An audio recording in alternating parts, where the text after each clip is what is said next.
இன்றைக்கு நாம் தியானிக்க இருக்கிற வசனம் நீதிமொழிகள் 23ஆம் அதிகாரம் 18வது வசனம்.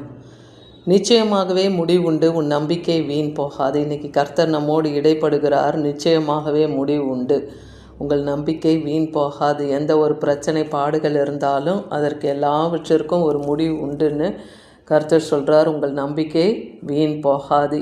அதற்கு நாம் என்ன செய்யணும்? தேவன் அந்த முடிவை கட்டளையிடணும்னா, நீ செவி கொடுத்து ஞானம் அடைந்து உன் இருதயத்தை நல்வழியிலே நடத்துன்னு சொல்கிறார்.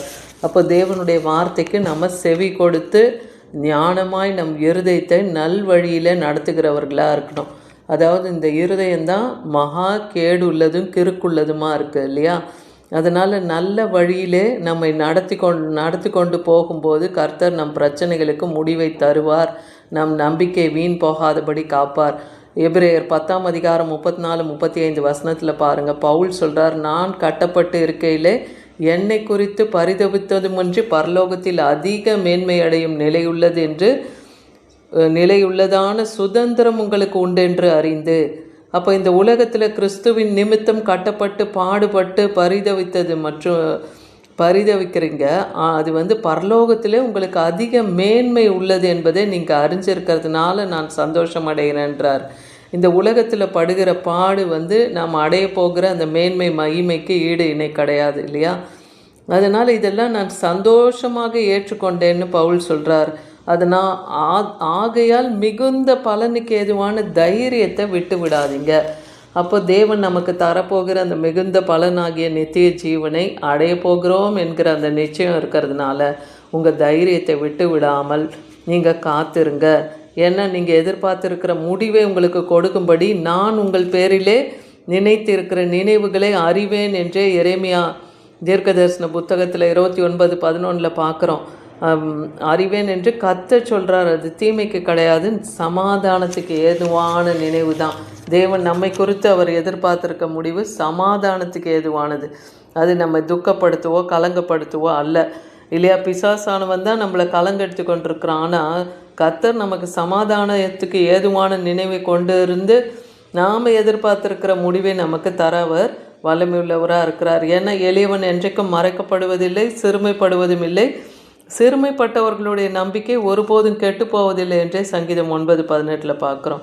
அப்போ சிறுமையானவர்கள், எளிமையானவர்கள், கைவிடப்பட்ட நிலையில் இருக்கிறவங்கள கர்த்தர் ஒருபோதும் மறக்க மாட்டேன்னு சொல்கிறார். அவங்க நம்பிக்கையும் ஒருபோதும் கெட்டும் போகாது. நீங்கள் ஒன்றிலும் வெக்கப்பட்டு போகாதபடி எப்போதும் மிகுந்த தைரியத்தோடு ஜீவனாகிலும் சாவாகிலும் கிறிஸ்து என் சரீரத்திலே மகிமைப்படுவார் என்று எனக்கு உண்டாயிருக்கிற வாஞ்சியும் நம்பிக்கையும் தக்கதாக அப்படியே முடியும்னு பிலிப்பியர் பட்டணத்துக்கு எழுதுகிற நிருபத்திலே பவுல் அப்போஸ்தலன் சொல்கிறார் 1ஆம் அதிகாரம் 20வது வசனத்தில். அப்போ நீங்கள் வெட்கப்பட்டு போகமாட்டீங்க. உங்களுக்குள்ள அந்த தைரியம் இருக்கட்டும். வாழ்வானாலும் சாவானாலும் கிறிஸ்து அந்த சரீரத்திலே, உங்களுடைய சரீரத்திலே மகிமைப்படுவார். அந்த வாஞ்சியும் நம்பிக்கையும் அது அப்படியே முடியும். அதை நாம் விசுவாசிக்கணும்.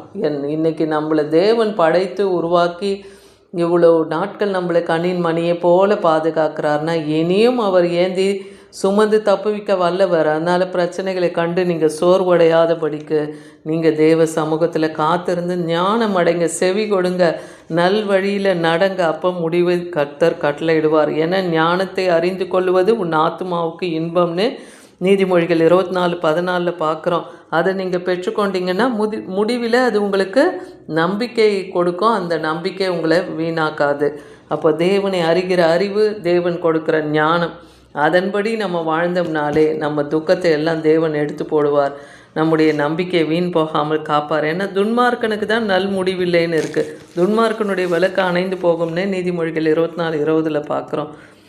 ரோமர் 6ஆம் அதிகாரம் 21-22 வசனம் வரைக்கும் பார்க்கும்போது, இப்பொழுது உங்களுக்கு வெட்கமாக தோன்றுகிற காரியங்களினாலே அக்காலத்தில் உங்களுக்கு என்ன பலன் கிடைத்தது? அவைகளின் முடிவு மரணமே.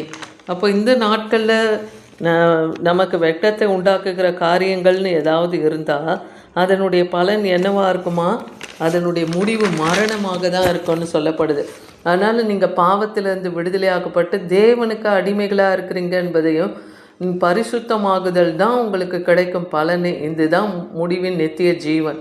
அப்போ பாவத்திலிருந்து விடுதலையாகி, அடிமைத்தனத்தின் ஆவியிலிருந்து நம்ம விடுதலையாகி, நம்மை நாமே பரிசுத்தத்தை காத்து கொண்டு நடப்பது தான் முடிவு நித்திய ஜீவனை தரும்.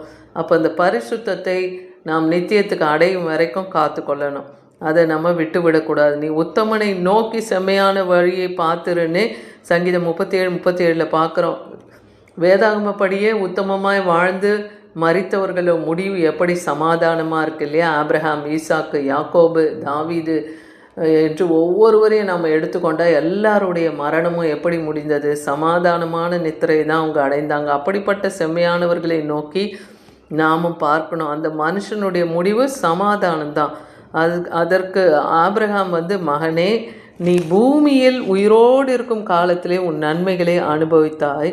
லூக்கா 16:25 பார்க்குறோம். லாசருவும் அப்படியே தீமைகளை அனுபவித்தான். இங்கே ஆண்டவராகிய இயேசு கிறிஸ்து ஒரு ஓமையாக ஒரு காரியத்தை சொல்கிறார் இல்லையா? பணக்காரனான ஒரு ஆபிரகாம் என்பவனும் நல்ல செல்வந்தனாக இருக்கிறவனும் அவன் நல்லா வாழ்கிறான், நல்லா புசிக்கிறான். ஆனால் அவன் வீட்டு வாசலிலே உடம்பெல்லாம் புண்களால் நிறையப்பட்டு இருக்க, அந்த புண்களில் இருந்து ரத்தம் வழிந்து கொண்டெல்லாம் இருக்குது. அப்படிப்பட்ட லாசரு அவனுடைய மேஜையிலிருந்து சிந்துற அந்த துணிக்கையை சாப்பிட அவன் வெளியே உட்காந்து அவளாய் பார்த்து கொண்டிருக்கான். இந்த பூமியில் வாழும்போது அந்த ஆபிரகாம் நல்ல ஆடைகளை அணிந்து நல்ல செல்வாக்கோடு சுகபோகமாக வாழறான். ஆனால் அவன் மரித்து எங்கே போகிறான்? நரகத்துக்கு போக்குறான். ஆனால் அந்த வாசலில் அவனுடைய மேஜையிலேருந்து சிந்தும் அந்த ஒவ்வொரு பருக்கைக்காகவும் காத்து கொண்டு இருந்த அந்த லாசரு ஆபிரகாமன் மடியில் வைத்து தேற்றப்பட்டான்னு பார்க்குறோம். இதெல்லாம் நீங்கள் நினச்சி கொள்ளுங்க. இப்பொழுது அவன் தேற்றப்படுகிறான், நீயோ வேதனைப்படுகிறாய். அப்போ அந்த ஆபிரகாம் என்ன ஆச்சு? நரகத்தில் போய் அவன் தண்ணீர் என்று தாகத்தோடு அந்த ஆத்துமா கத்தி கொண்டிருக்கிறத பார்க்குறோம். அப்போ இன்றைக்கி இந்த உலகத்தில் நீங்கள் படுகிற பாடுகள் நித்தியத்தில் காணப்படுகிற மகிமைக்கு அது ஈடே கிடையாது. தேவன் நித்தியத்தில் நமக்கு மகிமை வைத்திருக்கிறாருனால இந்த உலகத்தில் வாழும்பொழுது நன்மை செய்கிறவர்களாய், நன்மையை மாத்திரமே தீமையை விட்டு விலகி நீங்கள் நன்மையை செய்கிறவர்களாக இருக்கும்போது கர்த்தர் உங்கள் வாழ்க்கையில் இருக்கிற பிரச்சனைகளுக்கு முடிவை தருவார். நிச்சயமாகவே முடிவு உண்டு. உங்கள் நம்பிக்கை வீண் போகாதபடி காப்பார். ஆமென்.